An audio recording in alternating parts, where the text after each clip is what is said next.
Donc voilà ce que tu dois connaître de ton cours en terminale sur les suites.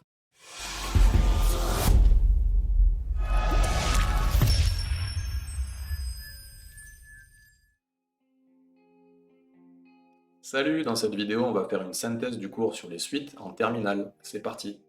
Donc la première chose à connaître, c'est les types de suites. Donc ça, c'est plutôt des rappels de première, mais c'est quand même super important en terminale, donc je te le mets ici.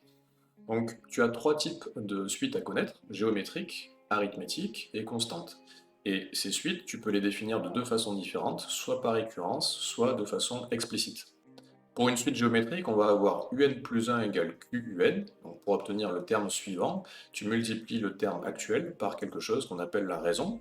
Et la forme explicite, c'est celle-là, donc un égale u0, donc le premier terme, fois q à la puissance n. Pour une suite arithmétique, tu vas obtenir le terme suivant en additionnant au terme actuel, quelque chose qu'on appelle toujours la raison, mais cette fois qu'on va noter r alors qu'on l'a noté plutôt q pour une suite géométrique. Voilà, et pour la forme explicite, tu vas avoir un égale u0 plus r fois n. Et pour une suite constante, en fait, c'est assez rapide parce que tous les termes sont égaux. Donc au niveau de la récurrence, tu vas avoir un plus 1 égale un, et au niveau de la forme explicite, ça va juste être un égale u0, le premier terme.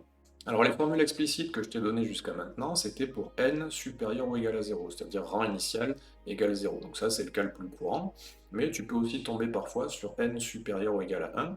Donc ça il faut que tu saches que ça va modifier un petit peu les expressions explicites de tes différents types de suites. Donc je vais te donner les formules au cas où. Donc voilà, globalement ce qu'il faut que tu vois, c'est qu'on va remplacer u0 par u1, puisqu'on part de 1, en fait u0 n'existe plus. U0, U1, U0, U1. Et puis on va aussi remplacer n par n-1. Tu vois, là aussi. Alors pas dans la suite constante parce qu'on n'a pas besoin. Voilà. Deuxième point important, c'est tout ce qui est sens de variation. Donc ça aussi, c'est plutôt des rappels de première, mais c'est très important en terminale.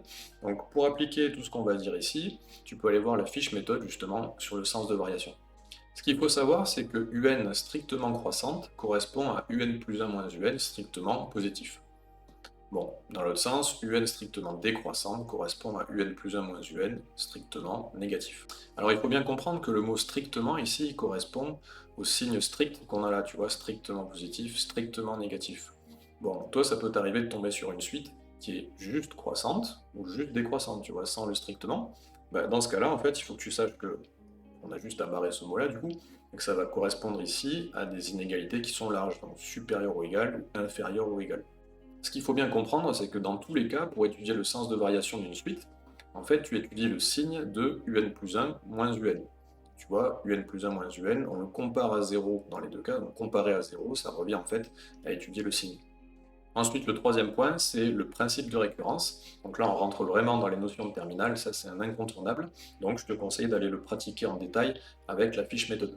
Alors qu'est-ce qu'il te dit ce principe de récurrence? Il te dit qu'une propriété initialisée et héréditaire, c'est une propriété qui est vraie de manière générale, on va dire généralisée. Bon, initialisée, ça veut dire vrai pour n égale 0, n égale 1 en fonction de l'exercice. Héréditaire, ça veut dire que tu vas supposer qu'elle est vraie à un certain rang ponctuel k, et de là, tu vas montrer qu'elle est vraie au rang suivant, c'est-à-dire k plus 1.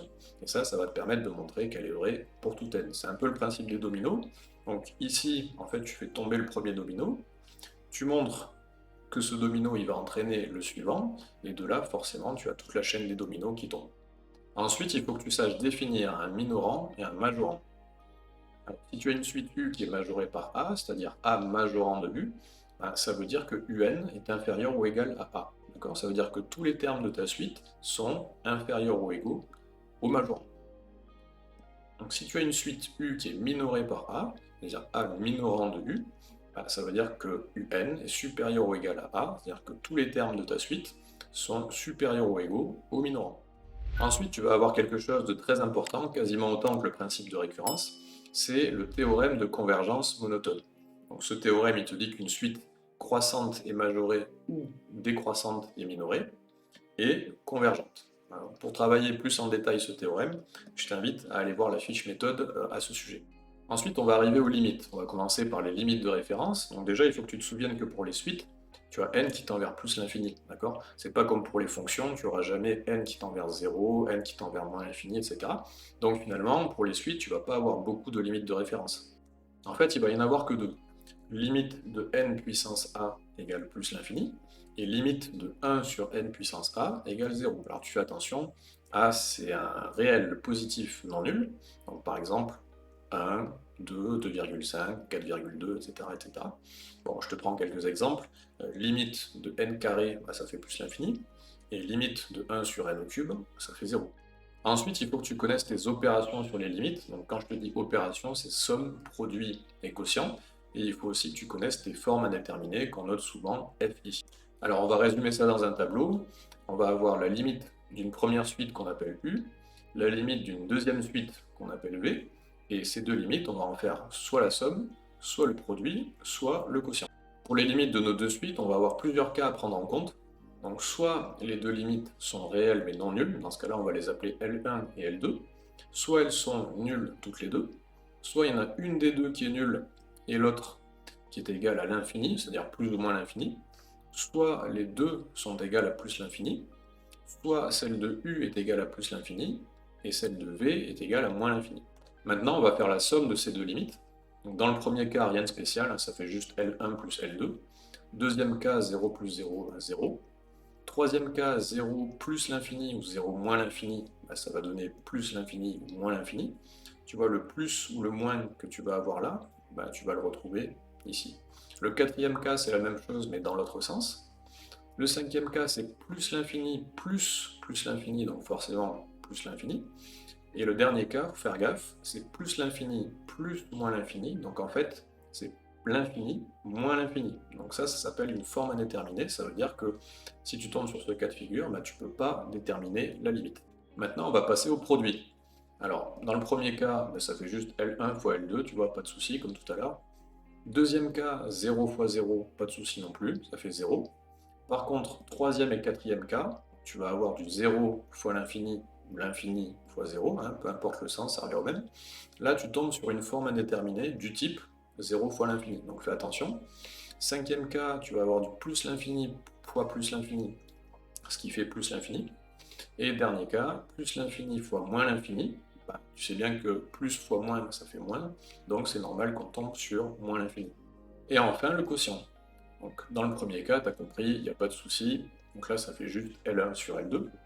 Deuxième cas, par contre, là, on a du 0 sur 0. Donc ça, il faut que tu saches que c'est une forme indéterminée. Donc fais attention. Troisième cas, tu as du 0 sur l'infini. Donc fais attention aussi, c'est pas une forme indéterminée, contrairement à ce qu'on pourrait croire.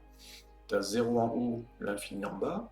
Ça te donne 0. Hein. Tu as quelque chose de très proche de 0 et tu le divises par quelque chose de très grand ou très petit. Donc c'est normal de tomber sur quelque chose qui est encore plus proche de 0. Quoi.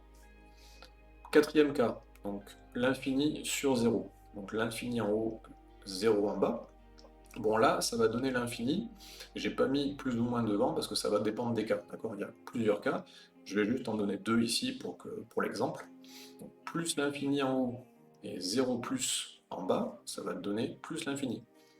Plus l'infini en haut et 0 moins en bas, ça va te donner moins l'infini. Donc tu vois, c'est à toi d'adapter en fonction des cas. Bon, et les deux derniers cas ici, en fait, ça va te donner une forme indéterminée, l'infini sur l'infini. Peu importe le signe, tu peux avoir du plus sur plus, moins sur moins, moins sur plus. Ça n'a pas d'importance, ça sera toujours une forme indéterminée. Voilà, je te conseille vraiment d'aller t'entraîner sur les fiches méthodes pour passer aux applications. Ensuite, il faut que tu saches déterminer la limite d'une suite géométrique. Alors, je te rappelle, une suite géométrique, hein, c'est de la forme U0 Q puissance n avec U0 le premier terme et Q la raison. En fait, tu vas avoir plusieurs cas à distinguer. Donc, le premier cas, c'est Q strictement supérieur à 1. D'accord? Donc, dans ce cas-là, tu as Q puissance n qui va tendre vers plus l'infini. Mais en fait, la limite de ta suite, elle va dépendre du signe de U0. Tu vois que si ça tend vers plus l'infini, bah, si U0 est positif, tout ça va tendre vers plus l'infini. Et si U0 est négatif, bah, tout ça va tendre vers moins l'infini. Deuxième cas, Q strictement comprise entre moins 1 et 1. Donc dans ce cas-là, tu as Q puissance n qui tend vers 0. Donc finalement, la valeur de U0 n'a pas d'importance. Le tout va tendre vers 0. Troisième cas, c'est Q strictement inférieur à moins 1. Donc ça, c'est un petit peu bizarre parce que tu as une suite qui n'a pas de limite et qui diverge. Alors diverge, c'est plus ou moins l'infini.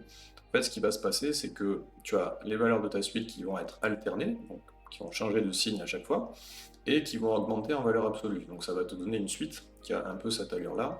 Hop, ça va te faire une vague qui augmente indéfiniment comme ça. Voilà, donc ça, on ne peut pas dire que ça a une limite. Par contre, ça diverge parce que ça alterne entre plus et moins l'infini, tu vois. Et enfin, on a deux cas particuliers, donc q égale 1. Donc dans ce cas-là, tu as q puissance n qui est égal à 1 puissance n. Donc tu multiplies par u0, bah, ça te fait juste u0, et la limite d'une constante, bah, ça fait cette constante, tu vois. Donc la limite dans ce cas-là, c'est u0. Ensuite, tu vas avoir q égale moins 1. Donc q égale moins 1, en fait, ça n'a pas de limite, parce que là, tu vas avoir q puissance n qui est égal à moins 1 ou à 1. Et du coup, quand tu vas multiplier par u0, ça va être égal à u0 ou moins u0. Du coup, un peu comme ici, ça va prendre des valeurs qui sont alternées, c'est-à-dire qui changent de signe. Donc tu vas avoir d'un côté u0, de l'autre côté moins u0, pas de limite. Par contre, ça ne diverge pas, parce que ça ne tend pas vers plus ou moins l'infini. Pour bien comprendre ces différents cas, n'hésite pas à aller voir la fiche méthode dans laquelle je te donne plus de détails. Maintenant, on va passer à des choses un peu moins importantes. On va commencer par la limite d'une composition. Donc une suite composée, en fait, c'est une suite qu'on a obtenue en mettant une suite dans une fonction. Alors ce que je vais faire ici, c'est te donner les formules pour que tu les aies vues au moins une fois dans ta vie, mais comme elles sont un petit peu compliquées, je t'invite vraiment à aller voir la fiche méthode pour les mettre en pratique sur un cas concret. Et on va finir les limites avec deux théorèmes, donc le théorème d'encadrement et le théorème de comparaison. Je les ai regroupés parce qu'ils se ressemblent beaucoup. Le théorème d'encadrement, il faut que tu saches qu'on l'appelle aussi souvent le théorème des gendarmes. Et ce théorème, en fait, il te dit que si tu as une suite comprise entre deux autres, donc ici U comprise entre V et W, et que V et W ont la même limite réelle, donc il ne faut pas que ce soit plus ou moins l'infini, il faut bien que L soit réelle, bah, tu peux en déduire que ta suite U, donc celle qui est comprise entre les deux, a la même limite. Et le théorème de comparaison, bah, en fait c'est un petit peu le même principe, sauf que on traite le cas justement plus ou moins l'infini. Donc tu vois, si tu as une suite qui est supérieure à une autre, bah, en fait tu peux dire que la limite de cette suite est supérieure à la limite de l'autre. Voilà, c'est tout. Donc par exemple, si tu as Vn qui tend vers plus l'infini et que Un est supérieur à Vn, bah, ça veut dire que Un tend vers plus l'infini. Bon, tu peux avoir l'impression qu'il y a beaucoup de formules, hein, donc je t'invite encore une fois à aller appliquer tout ça sur un cas concret avec la fiche méthode. Et pour finir, on va sortir des limites, on va parler d'un algorithme que tu dois connaître. C'est l'algorithme pour résoudre Un strictement supérieur à A, et pour ça on va se baser sur un exemple. Donc je vais te donner l'algorithme en langage naturel, donc ça veut dire qu'il n'est pas encore traduit dans un langage informatique comme Python par exemple, et je vais te donner un petit peu les étapes. Donc ici tu as une étape d'initialisation, donc on va initialiser n, le rang, tu vois ici ça veut dire que n, sa première valeur c'est 0. On va initialiser le terme de la suite, donc ça veut dire que u0 égale 1 ou u1 égale 1 en fonction du rang initial.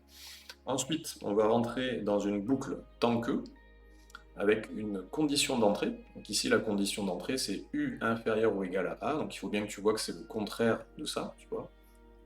Et dans cette boucle, en fait, il va se passer deux choses. On va rentrer donc la relation de récurrence. Donc ici, pour l'exemple, c'est UN plus 1 égale 2UN plus 1. Donc ça va donner ça dans l'algorithme. Donc tu peux remarquer que dans l'algorithme, on ne différencie pas UN plus 1 et UN, on met U pour les deux. Et on va incrémenter le rang. Incrémenter, ça veut dire passer au rang suivant. Donc il suffit de rentrer cette petite formule-là. Et la dernière étape, c'est qu'on va sortir de cette boucle-là quand on aura atteint la condition qu'on veut atteindre, un UN strictement supérieur à 1. Et dans ce cas-là, il ne nous restera plus qu'à afficher le rang qui nous intéresse. Donc on met afficher n. Alors tout ça, bien sûr, détaillé encore une fois dans la fiche méthode, donc je t'invite à aller la voir pour mieux comprendre. Allez, on va récapituler. Donc dans un premier temps, il faut que tu connaisses les types de suites. Ensuite, savoir déterminer un sens de variation. Le principe de récurrence. Savoir ce que c'est un minorant ou un majorant. Connaître le théorème de convergence monotone. Connaître tes limites de référence. Ensuite, connaître tes opérations sur les limites, donc somme, produit, etc. et aussi tes formes indéterminées. Connaître la limite d'une suite géométrique, la limite d'une composition, les théorèmes d'encadrement et de comparaison, et enfin, connaître un petit peu d'algorithmique, en particulier l'algorithme pour résoudre UN strictement supérieur à A. Donc tu vois qu'associé à tous ces points de cours, en fait, tu as des fiches méthodes, donc encore une fois, je t'invite à aller les voir pour appliquer tout ça. Donc voilà ce que tu dois connaître de ton cours en terminale sur les suites. J'espère que cette fiche t'a été utile, et moi je te dis à bientôt dans la prochaine vidéo. Ciao!